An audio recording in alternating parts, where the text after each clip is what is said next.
at Berkeley. I have remarks, as the staff says, don't let the chancellor go without remarks.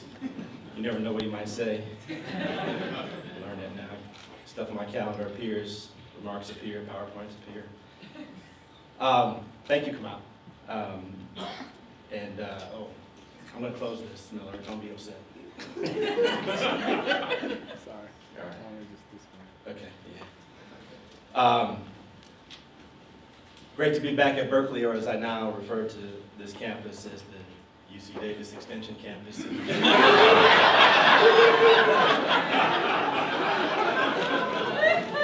I was going to take my Golden Bear pen now. I'm sorry. This is a busy time of year for me. This is what I call Black season, because between MLK holiday and the end of February and the Black History Month, I get a lot of speech requests. And so this is Black season. I'm happy to be here. I used to get paid during Black season, but the University of California doesn't allow chancellors to be paid for speeches, so thanks, UC.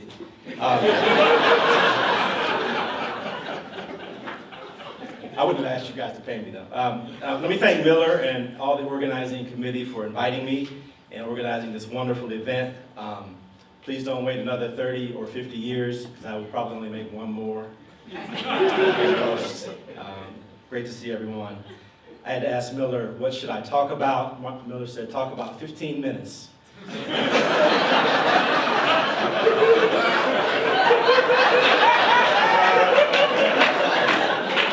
Students on the outside are like, yeah.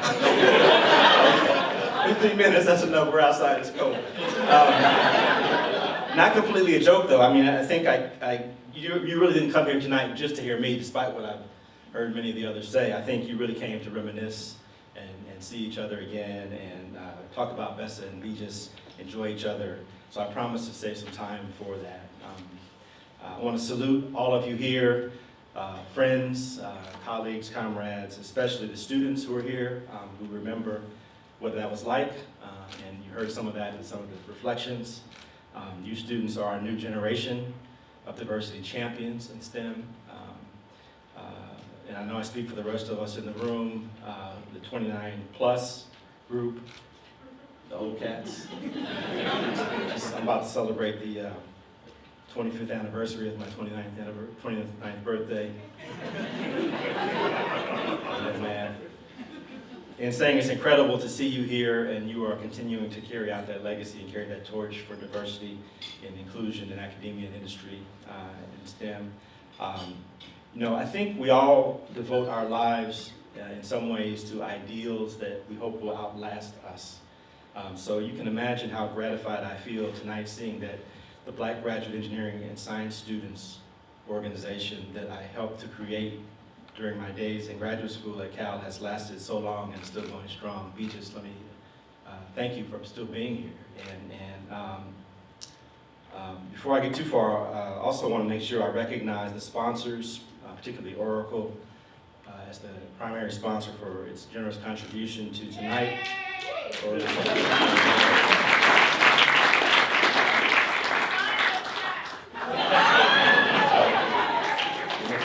Make sure you sign one for UC Davis later.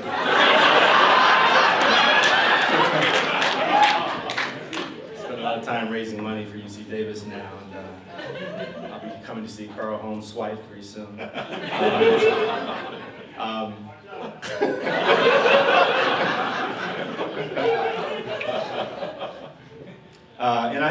Sponsors were up here, and I saw Colin Harris, who's my contemporary, my classmate. Like, Colin must be doing well. He's donating money. I should be donating some money, I guess.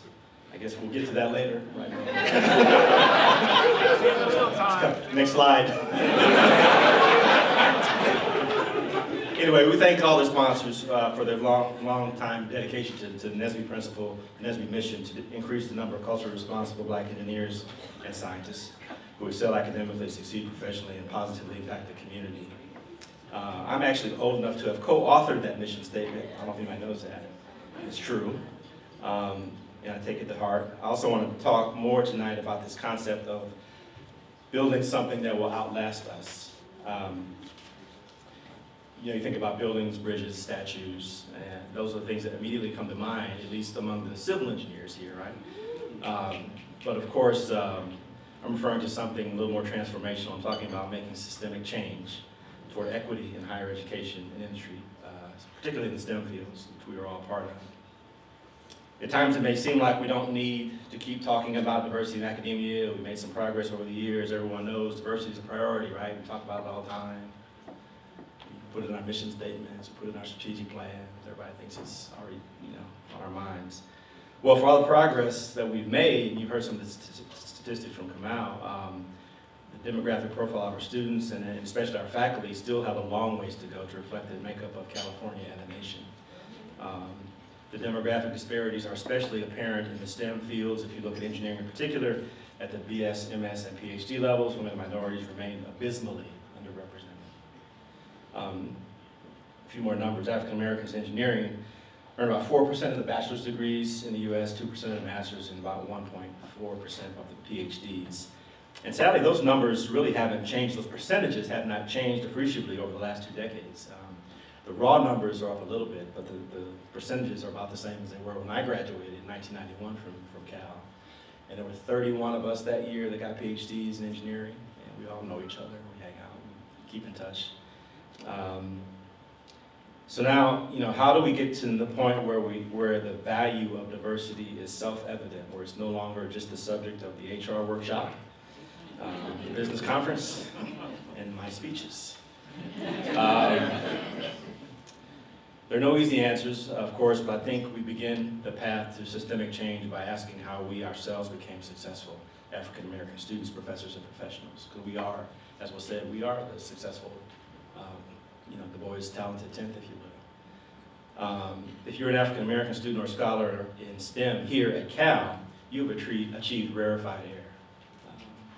You are rarefied in your success. You're at one of the world's great public universities majoring in fields which blacks are woefully underrepresented. So how did that happen, right? Was it because you were just smarter than everybody else or worked harder than everybody else? Well, some of that is true, but in the South, there's this expression that I really like. It says, if a turtle is sitting on a fence post, somebody heard it. It didn't get there by itself. Somebody helped that turtle get on top of that fence post. And people help people like you and help people like me to get where we are, to get to success. So the first role models, at least for me, were my parents. I was born and raised in St. Louis. And before I was born, my dad used to tell everybody, I was just in my mom's womb, and he used to tell everybody who would listen, his son was going to be president one day. He meant to say Chancellor.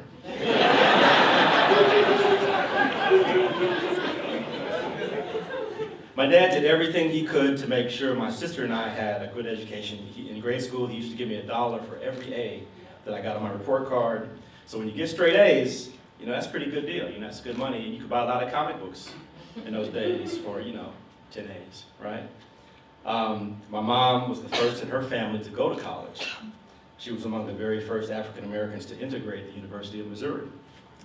And during those times, she got called names and had some unpleasant things happen. I think she said they threw snowballs at her and things like that. But she was very proud to graduate with a degree in education so that she could have the career that she wanted as a teacher.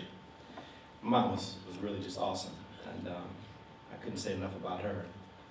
Some of you know the name of Dr. Augustine Esaboy. He was the first black engineering professor at Georgia Tech, where I got my undergraduate degree. He also helped me. He was there for me throughout my career. He was there when I got my PhD here in the Greek theater. And he was also there for me this past fall when I had my investiture as the 7th Chancellor of UC Davis, first African American to assume that role in chancellorship, and only the second at a UC campus in this 150-year history. Right? The first was Michael Drake. The first was Michael Drake at UC Irvine, who's now the president of Ohio State University. I was competitive. I wanted to be the first. I like Michael. He's a friend. He's from Sacramento. All of this is to say that the first step toward achieving diversity and inclusion is to help others. Have role models. Be a mentor. Have a mentor. help others be successful like we all are. So one of my other go-to quotes about the power of mentorship comes from U.S. Surgeon General Joycelyn Elders, former U.S. Surgeon General, Dr. Joycelyn Elders, and actually Tina Mangrum actually stole my quote. I was going to use in my speech, but I'm going to say it anyway. Joycelyn Elders said, "You can't be what you can't see." So for anyone, especially underrepresented folk like us, having a role model is really vital. In the early 1980s, when I was an undergraduate at Georgia Tech, few colleges in the country had much to show as far as diversity in the student body and the staff or the faculty. I remember the feeling very well of being the only person of color in this big lecture hall, right, or laboratory, and nobody would want to be my partner in lab until they learned I was making A's, then everybody would be my partner. I was always troubled by that. I wondered what we could do about that. Back then, and even more so today, you had to take personal action to make a difference. You had to personally shake up the status quo, just like my mom did a generation before me. So I got involved in NSBE, eventually became national chair of NSBE. Not long after that, I entered grad school here at Cal, helped to create the SUPERB program. I heard that Narayan is a SUPERB alum. You're welcome.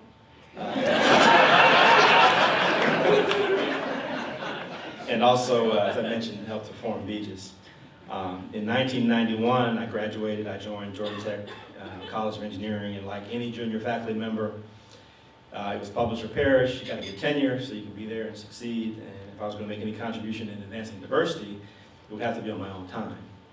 So I was still single then, which was good. So I devoted my weekends to running a volunteer tutoring program in math for disadvantaged high school students in Douglas High School in Atlanta. But that was not a what was me story because, trust me, the gig came with some unexpected side benefits.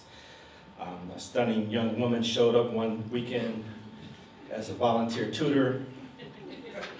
She was beautiful. She was breathtaking. I couldn't even speak when I saw her. I lost all my swag and all my, all that stuff. It was Michelle, my wife. It was the love of my life. So in doing well, I also did good, right? But I digress. By the way, Michelle, when Reggie made that call to me about the job, Michelle actually answered the phone, and West Coast time is different from East Coast time. It was late. It wasn't that late, it was probably like 8 o'clock our time. Michelle was asleep. It's 9 o'clock. Reggie would tell you, Michelle was like, "Who is this?" She almost hung up on Reggie. Y'all must not get a job. Very tech because of my wife. And her early sleeping habits. But anyway, so tutoring African American teenagers wasn't going to appreciably move the needle and change the demographics at Georgia Tech anytime soon. So I also created the SURE program, which was modeled after SUPERB, to advance minorities in undergraduate research with a grant from NSF.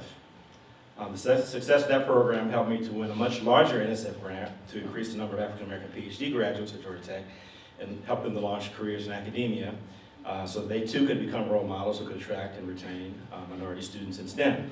I'm very proud of that program, which was called FACES, Facilitating Academic Careers in Engineering and Science, because it was responsible in part for Georgia Tech over the 15-year duration of that program, producing 433 PhDs in science and engineering among people of color.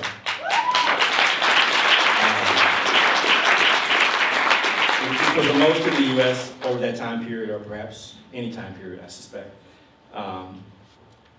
For many of us, however, institutionalizing diversity still remains a largely extracurricular volunteer effort if you're in the academy. Not until I became Georgia Tech's chair of ECE in 2005 and later Dean of Engineering in 2011 did I have the luxury of making a push toward diversity a core part of my job. More importantly, I was in a position to make it a core part of everybody's job. So people started noticing their annual evaluations with comments about their contributions to diversity and their raise plan reflecting that. And so everybody kind of got on board, so imagine that. To take on the message from my experience, you have to initiate to get a snowball effect. You have to have a critical mass, and when the institutionalization of diversity begins to take hold, it really starts to snowball. So, I always tell students and everyone actually that I talk to about this kind of stuff, don't just rock the boat, take the oars, right? This brings me to my next point. Once you've established a track record for diversifying your institution or company, how do you progress to achieving a meaningful systemic change? And this is the challenge I'm currently facing as a chancellor at UC Davis. I certainly have an excellent foundation to work with. UC Davis has a strong commitment to diversity, deliberately recruits, retains, embraces, celebrates people with backgrounds, gender, and identities, and skill sets that are underrepresented in higher ed. Our newest class of undergraduates is the most diverse ever in the history of UC Davis, and I arrived just in time to take credit for that. Actually, no, I will not take credit for that. Walter Robinson is in the audience. He should take credit for that.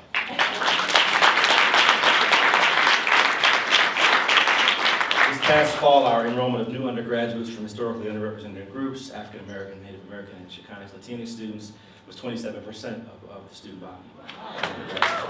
So the goal then is to make UC Davis one of the most diverse universities in the country. How do we get there?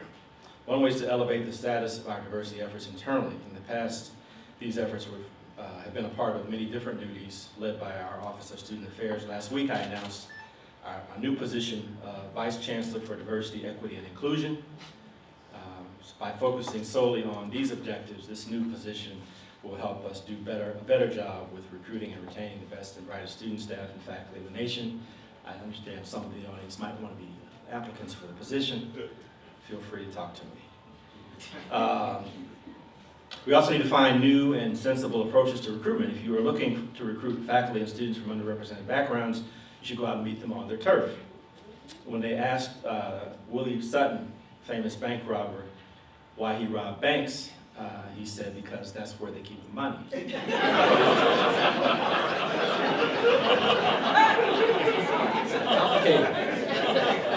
So I give these talks, I talk to these Silicon Valley, companies about, they have these struggles with diversity, and they're all recruiting at Stanford. Nothing against Stanford. You just tell them, you come to Georgia Tech, that's where the students are being produced. So similarly. That's why I paid a personal visit to South Central LA recently. I joined our head of undergraduate admissions, and we met with students at King Drew Magnet High School of Medicine and Science. It's a fantastic place for teenagers to learn. You talk about upward social mobility. Nearly 90% of those students at King Drew are from low-income families, and last year, more than 70% of them were admitted to four-year universities.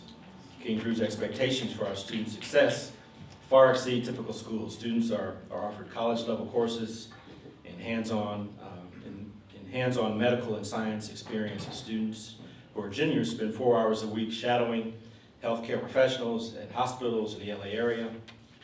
These students are ripe, I think, for UC Davis. They're exactly the type of passionate learners we need to be recruiting. When I returned to Davis after that trip, Walter will remember, I told him that I wanted to get all of them. So I hope Walter's working on that. I know he's going to ask me for some money to help him get all of them. Of course, it's a challenge to find and recruit qualified, underrepresented students. Quite another to retain and graduate them, particularly those who are first in their families to attend a university, a four-year university. So at our place, an astounding 44% of the undergraduates at UC Davis are first generation. That's a lot of students who are first generation. So what we want these students to know is just how many of their faculty members have the same experience. So this past spring, our Office of Undergraduate Education launched a campus-wide effort to identify and recruit first-generation faculty as role models for success, to mentor these and advise these first-generation students. So far, we have 400 faculty members who have signed up as mentors. I have to get some more. Another program on the horizon is something we're calling Envision. It's modeled after the Focus program at Georgia Tech, which I helped to launch and create. Envision will help us to recruit underrepresented graduate students and faculty to Davis. Envision premieres in April, so stay tuned. What I've outlined tonight, there are just a few of the steps that I believe are keys to achieving diversity objectives. But no, page am I on? Yeah. The struggles remain, and the struggles are real. National race relations, as an example, are at lows not seen in decades. Never could I have imagined that in my first month as UC Davis Chancellor, I would be standing in the middle of the Davis Central Park, which is a nice park in the middle of the city, next to a children's carousel during our farmers market event, denouncing white supremacy, Nazism, and racial violence, as we saw at Charlottesville the week before that. The President of the United States said at that time that there were many sides. I said that night that there were only two sides, right and wrong, good and evil. A couple of months ago, our students awoke to find flyers stating it's okay to be white plastered around our campus. The flyers were part of an organized national effort, and many campuses had the same flyers displayed. They were an attempt to goad us and to intimidate us. We refused to take the bait, however. I wrote an article in a local paper and on campus resources. I said it's okay to be white, black, brown, straight, gay, Muslim, Christian, or anything else at UC Davis. It's not okay to be racist, though. Hate speech and intimidation tactics are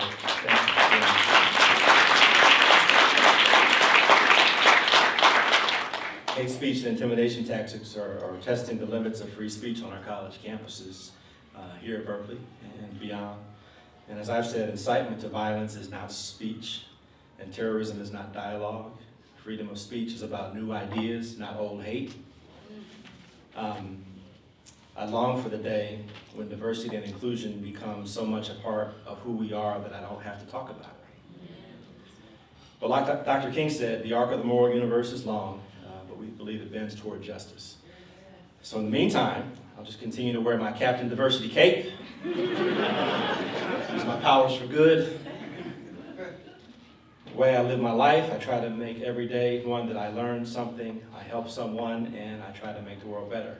So I'm going to challenge everyone here to do the same. If we can all think like that and use this as a guide in our lives, we'll be doing something extraordinary. The more we can do to recruit, retain, support students and faculty of color from underrepresented groups, we can actually empower them like superheroes. Black Panther's coming out next week. Empower them to be agents of their own success, their career, their destiny, and to do some good in the world. As students, faculty members, and administrators, we all have a role to play in making that happen. So thank you, and long live BGESS, long live BGESS at UC Berkeley. One more thing before I conclude, if you like what you heard, come back out again this spring and catch my act. I've been invited to be Berkeley's commencement speaker for the College of Engineering's commencement ceremony.